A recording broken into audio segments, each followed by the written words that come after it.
Welcome back மக்களே. இது கொஞ்சம் நல்லா வீடியோ வரல, இருந்தாலும் பரவாயில்ல, சப்ஸ்கிரைப் பண்ணி வச்சுக்கோங்க. இன்றைக்கி லோனை பற்றி தான் பார்க்க போகிறோம். ரொம்ப நாள் ஆச்சு வீடியோ போடலான்ட்டு உள்ளே வந்தேன். பார்த்தா எனக்கு ஒரு சர்ப்ரைஸு.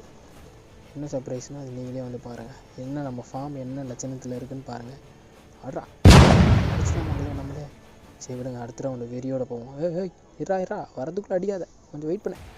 அடிச்சுதான் மக்களே திருப்பியும். விடவே கூடாது. நீங்கள் வாடா, நீ செத்தடா. பார்த்தீங்களா இல்லையா மகளே, இப்படி தான் அடிக்கணும். ஹெட்ஷாட்லாம் கொஞ்சம் அடி இல்லை, அப்படியே அடித்து போட்டுருணும். அப்படியே இதுக்கப்புறம் நம்ம தான் ப்ரோ பிளேயர். வரட்ட வாடா குண்டு மக்களே. மிஸ் ஆயிடுச்சு. அப்படியே வெயிட் பண்ணி எப்படி ஐயோ வெளியே வா. ஒன் டேப்பு தான் மக்களே. இப்போது அடி செத்த மக்களே, செத்த. இன்றைக்கி லைக்லாம் அள்ளிடணும் மக்களே. லைக் போட்டுருங்க, விடாதீங்க. சாவிடா செத்துறேன்டா. ஐயோ மகளே, நம்மளை சாவடிச்சிட்டான் மக்களே அவன். இந்த ரவுண்டு விடவே கூடாது அவனை. வாடா அவனை சாவிடா.